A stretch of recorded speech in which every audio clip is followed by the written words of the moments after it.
ba yung mga tao? Mahal si PRRD.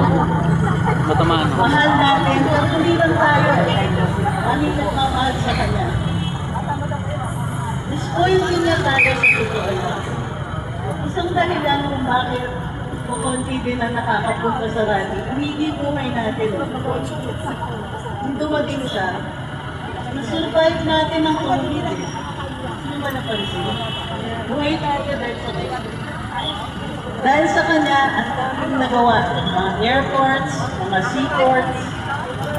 Nagkaroon tayo ng healthcare. Dito tayo sa labas ng PGH ngayong araw na ito. Ang PGH, isa sa pinakamalaking beneficiaryo ng PRRD. 100 million kada buwan. Ang utos niya, ibusin niyo yan. Hindi yung tira kayo, hindi yung maglagay kayo sa maleta para meron kami. Walang ganun. Sabi niya, ubusin niyo para sa mga mahihirap yan.